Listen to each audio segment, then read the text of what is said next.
Hi, I'm Caitlin Pollock, and I will be talking about the gender effect today.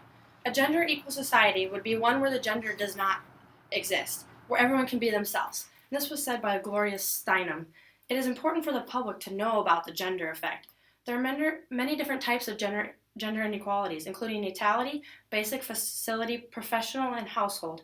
Males and females also face different health risks, both mentally and physically. I have been fascinated by the gender effect and have read many different articles about it. First, I will talk about natality. Second, I will talk about the household. And finally, I will talk about the work environment. Natality work focuses on the difference in gender roles and their places in society with different nations. Many nations put men ahead of women in daily life. In places such as China, who are limited on how many kids they may have, and they will focus on the gender too, on trying to but they mostly want to have a boy. And if they end up having a girl, most of them get an abortion and will try again. It became apparent that many families wanted boys more than girls, especially in royalty situations, because royalty families wanted males to pass down the crown instead of passing it down to a woman. Although instead of being able to tell what gender the child would be and have an abortion, they just kept trying until they were blessed with a male in most situations. Now that I talked about natality, I will talk about the household. There are many equalities between men and women with their own homes. The expectations of men and women in the home are different. People have a stereotypical thought about how it's supposed to be. Men are expected to pay the bills, do yard work, and anything more labored. Women are expected to cook, clean, and take care of the children. Households are usually assumed to be run by the males, resulting in the idea of having a man of the house.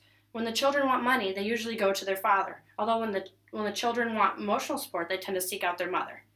In America, our society has started to equal out some of the boundaries in the home life, but there are still differences between the male and females agendas.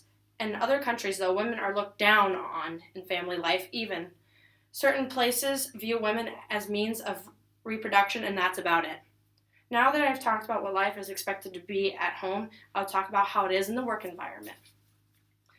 In a society as socially inclined as the U.S.'s, gender inequality still exists. One of the most discussed inequalities is the gender pay gap.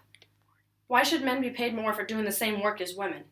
Although men have been in the workforce longer than most women, dating back to times before women worked outside of the home, is that really the reason enough to pay them more?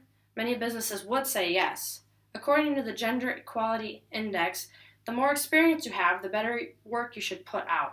Even if this isn't always the case, it's safe to say that it's considered in almost all hiring situations.